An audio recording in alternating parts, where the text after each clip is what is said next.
오늘 이 새벽 우리에게 주시는 하나님의 말씀은 사도행전 22장 18절에서 21절까지의 말씀입니다. 사도행전 22장 18절에서 21절까지입니다. 신약성경 227쪽 전후에 있습니다. 네, 제가 봉독하겠습니다.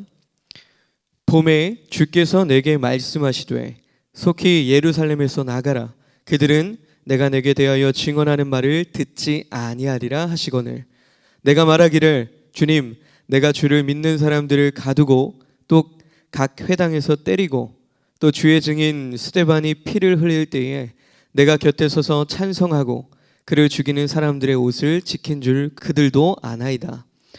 나더러 또 이르시되 떠나가라. 내가 너를 멀리 이방인에게로 보내리라 하셨느니라. 아멘. 아멘.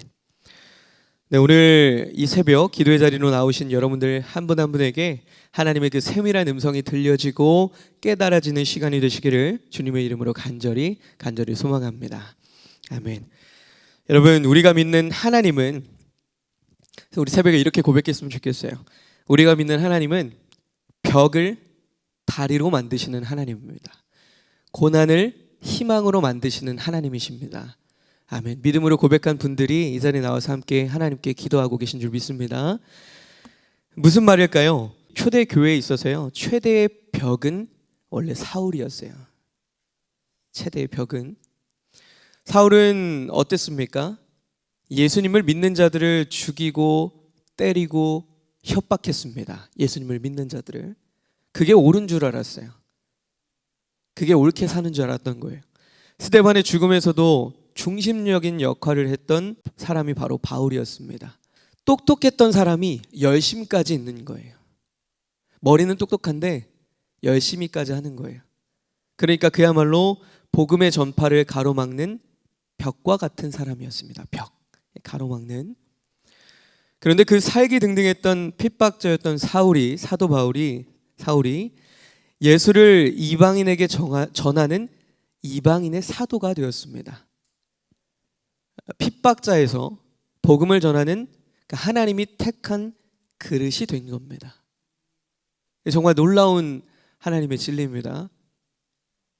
벽이었던 사울이 하나님의 복음을 전하는 하나님이 택한 이방인의 사도가 되었다는 거예요. 이게 어떻게 가능했습니까? 자신이 핍박하던 예수를 직접 만난 거예요. 아니, 예수님이 사울을 찾아오신 겁니다. 만나러 오신 거예요. 하나님은 복음을 막는 벽이었던 사울을 택하셔서 오히려 복음이 전해지는 복음 전파의 다리가 되게 하신 줄로 믿습니다. 하나님은 이미 아셨어요. 바울이 가지고 있었던 그 잘못된 생각들, 잘못된 신학들을 조금만 그 신학이 바뀌어서 그 안에 올바른 신학이 형성되었을 때 바울의 열심과 바울의 지성이 정말 놀라운 복음의 다리가 될 것이라는 것을 주님은 이미 아셨다는 거예요. 과거에 이스라엘이 출애굽할 때 홍해는요, 이스라엘을 막는 벽이었습니다. 건너지 못하게 하는 벽이었어요. 들어가면 죽는 벽이었습니다. 그런데 하나님은 그 벽을 이스라엘이 건너는 다리가 되게 하셨어요. 이스라엘에게 홍해는 건너는 다리가 되었고, 애굽에게 홍해는 수장되는 죽음의 장소가 되었습니다. 사랑하는 여러분, 우리 인생에도요, 정말 수많은 벽을 만날 때가 있어요. 우리 앞을 가로막는 것 같고, 아니 막고 있어요, 실제로도. 그래서 어떻게 나아갈지도 모르겠고, 막막하고 주저앉고 싶고 앞이 보이지 않을 때가 많이 있다는 거예요. 넘지 못할 것 같은 상황을 만날 때가 많습니다. 그런데 하나님은 그 벽을 가지고 하나님 앞에 나와서 간절히 기도하고 간구하고 부르짖으면 살아계신 하나님께서, 지금 이 자리에 함께 계시는 하나님께서 여러분의 벽을 다리로 바꿔주실 줄 믿습니다. 여러분, 이 새벽에 이것만 기억하면 됩니다. 하나님은 벽을 다리로 바꿔주시는 분이십니다. 그 믿음이 여러분 모두에게 있게 되기를 주님의 이름으로 간절히 축복합니다. 자, 오늘 사도행전 22장 그리고 이전 3절에서 오늘 21절까지 바울은 그 이야기를 유대인들에게 계속하고 있는 거예요. 내가 협박하던 예수를 내가 만났다. 복음의 벽이었던 나를 하나님께서 복음의 다리가 되게 하셨다. 나를 이방인의 사도가 되게 하셨다. 바울은요, 강력하게 자신의 회심과 이방인을 위한 하나님의 부르짖음을 증언하고 있는 겁니다. 한마디로 예수님을 만난 스토리가 오늘 말씀의 이야기예요. 예수님을 내가 어떻게 만났고, 그 스토리가 바울의 인생을 송두리째 흔들어 버린 겁니다.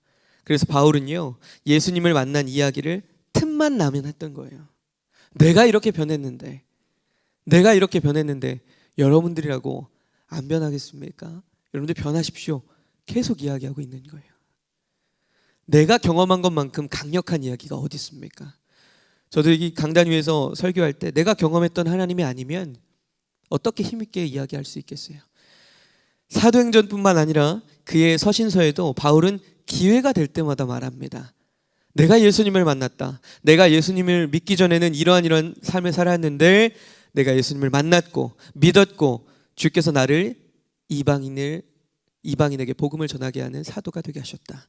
계속해서 이야기하고 있는 거예요. 자, 오늘 본문에서 바울은 사도행전 9장에서 나왔던 아나니와의 에피소드를 다시 이야기하고 있어요. 다메섹에서 예수님을 만나고 사흘 동안 눈이 멀어서 식음을 전폐했을 때 예수님이 말씀하신 대로 모든 유대인들의 칭찬을 받던 아나니아가 바울을 찾아온 겁니다. 그리고 바울에 대해서 들은 하나님의 말씀, 즉 바울이 예수님의 이름을 전하기 위해서 이방인과 임금들과 이스라엘 자손들 앞에 세워질 것이라는 놀라운 예언의 말씀을 전해줍니다. 바울이 보고 듣고 경험한 것을 전하는 예수의 증인이 될 것이라는 거예요. 바울은요, 아나니아의 그 안수 기도로 시력을 회복합니다. 그리고 그에게 세례를 받고 죄사함을 받게 됩니다. 이어서 바울은 성전에서 기도할 때 환상 중에 경험했던 일을 말하고 있는 거예요. 자, 오늘 18절 말씀을 제가 읽어드릴게요. 주께서 내게 말씀하시되 속히 예루살렘에서 나가라. 그들은 내가 내게 대하여 증언하는 말을 듣지 아니할 것이다. 또 21절에 나더러 또 이르시되 떠나가라. 내가 너를 멀리 이방인에게로 보낼 것이라. 믿는 이들이 오히려 너를 박해할 거라는 거예요. 그러니까 떠나라는 거예요. 너는 이방인의 사도로 내가 세웠다는 거예요. 떠나라. 믿지 않는 이들에게 하나님을 전해라. 이렇게 이야기하시는 거예요. 여러분, 바울은요, 교회를 박해했던 자신의 지난 날을 결코 잊을 수 없었어요. 자신이 하나님을 믿는 이들을 박해했잖아요. 괴롭혔잖아요. 그걸 잊을 수가 없었어요. 그래서 스스로를 하나님의 백성이 잘 될 자격이 없다라고 이야기했고, 사도 중에서도 가장 작은 자라고 여겼습니다. 예수님을 만나고 회심했지만 그리스도인들이 자기를 어떻게 생각할지 너무나 잘 알았어요. 걱정했어요. 그리고 한때 동료였던 유대인들이 자기를 어떻게 여길지도 잘 알았습니다. 19절과 20절에서 바울은요, 그 말을 그대로 하고 있는 거예요. 그들이 나를 어떻게 생각할지. 그런데 이 사실을 바울만 알고 있었을까요? 아니죠. 우리 주님께서도요, 예루살렘과 이스라엘이 바울에게 최선의 선교지가 아니라는 것을 알고 계셨어요. 그래서 바울에게 환상을 통해서 말씀하시죠. 바울아, 예루살렘을 떠나라. 내가 너를 이방인에게로 보낼 것이다. 주님의 말씀대로 바울은요, 전 세계를 다니면서 이방인들에게 예수님을 전하는 삶을 살아가게 됩니다. 우린 잘 알고 있죠.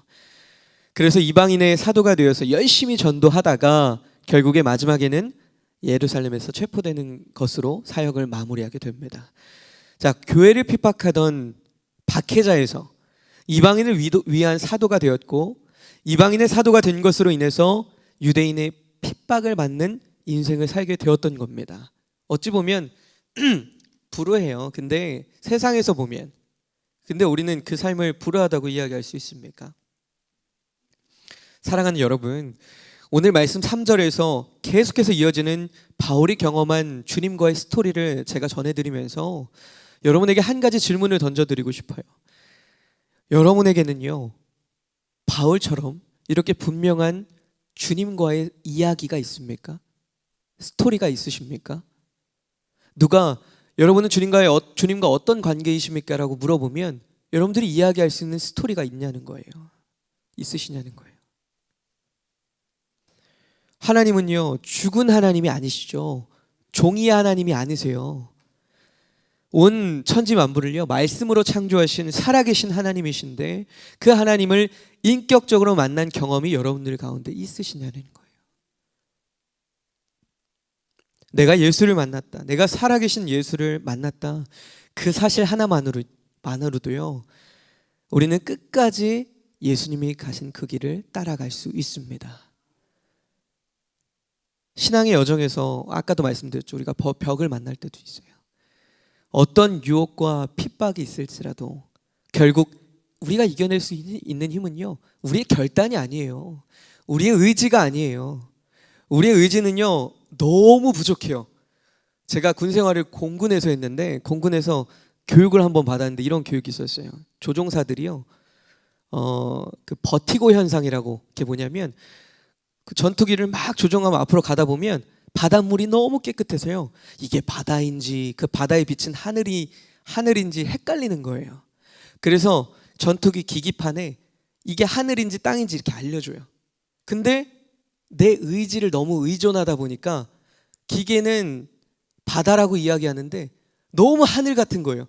그리고 그걸 믿지 않고 자기 마음대로 쑥 가다가 어떻게 돼요?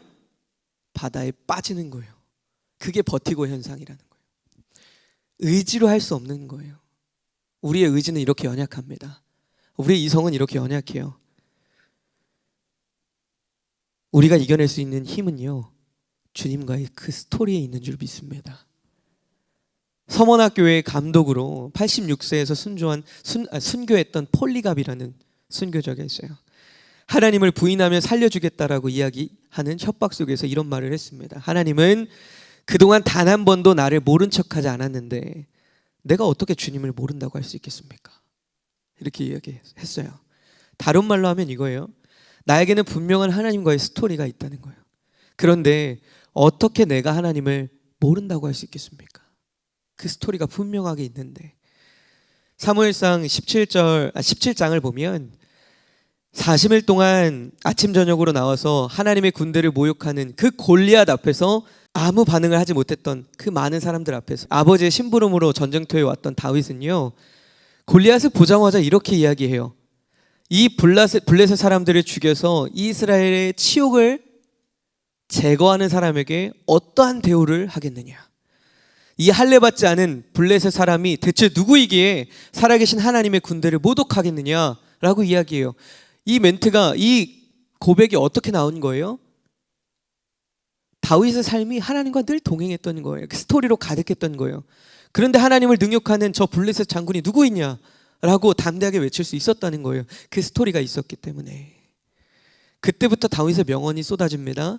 사울 왕에게 이렇게 말합니다. 왕이시여, 제가 아버지의 양을 지킬 때 사자나 곰이 와서 새끼를 물어가면 내가 따라가서 그것을 치고 그 입에서 새끼를 건져내었고 그것을 쳐 죽였나이다. 저 할례받지 않은 블레셋 사람도 그 짐승 중에 하나가 될 것입니다. 나를 사자의 발톱과 곰의 발톱에서 건져내신 하나님께서 이 블레셋의 손에서도 나를 반드시 건져내 주실 것을 믿습니다. 이런 믿음의 스토리가 있었다는 거예요. 이전에도 도우셨던 하나님이, 이전에도 나를 살리셨던 하나님이 오늘도 살리신다라는 믿음이 있었던 거예요. 이게 무슨 말입니까? 여러분들에게도 어려운 벽을 만났을 때, 하나님께서 예전에도 이런 비슷한 벽을 만나게 하셨는데 그것을 다리로 되게 하셨지. 이 모든 게 하나님의 은혜입니다 고백하게 하셨지.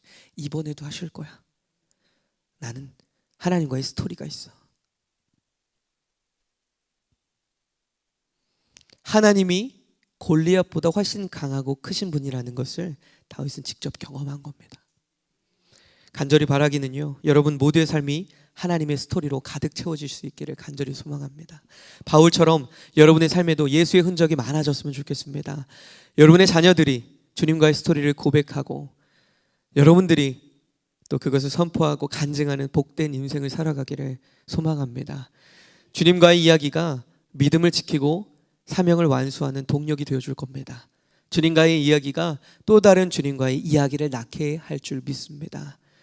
복음의 벽이었던 바울을요, 복음의 전파의 다리가 되게 하신 하나님, 다메섹에서 강력하게 바울을 만나주셨던 하나님, 아나니와의 만남을 통해서 그 환상을 통해서 바울이 이방인의 사도가 될 것임을 말씀해 주셨던, 약속해 주셨던 하나님, 또 복음의 전파의 과정에서 많은 이적을 보여주셨던 하나님이, 그 하나님이 여전히 살아계시고 여전히 역사하고 계시고 여전히 이 자리에서 우리와 함께하고 계신 줄 믿습니다. 오늘 이 새벽에 하나님을 간절히 사모하고 하나님께 간절히 기도하고 하나님께 찬양하고 하나님께 나아가는 이 시간이 우리 꿈의 교회 성도님들과 함께 예배하는, 우리 온라인으로 예배하는 모든 분들에게 하나님과의 스토리로, 그 스토리를 만드는 시작점이 되기를, 그리고 그 과정이 되기를 주님의 이름으로 간절히 축원합니다. 기도하겠습니다.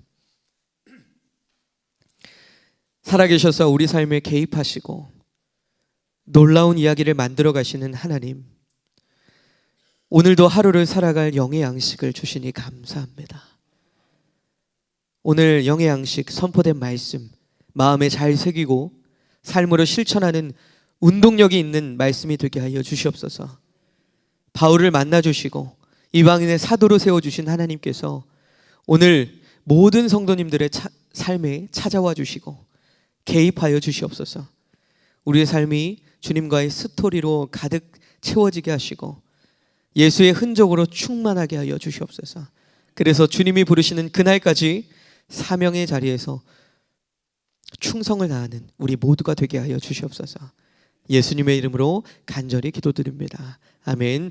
하늘에 계신 우리 아버지여, 이름이 거룩히 여김을 받으시오며 나라가 임하옵시며 뜻이 하늘에서 이루어진 것 같이 땅에서도 이루어지이다. 오늘 우리에게 이러한 양식을 주시옵고 우리가 우리에게 죄 지은 자를 사하여 준 것 같이 우리의 죄를 사하여 주시옵고 우리를 시험에 들게 하지 마시옵고 다만 악에서 구하시옵소서. 나라와 권세와 영광이 아버지께 영원히 있사옵나이다. 아멘. 아멘.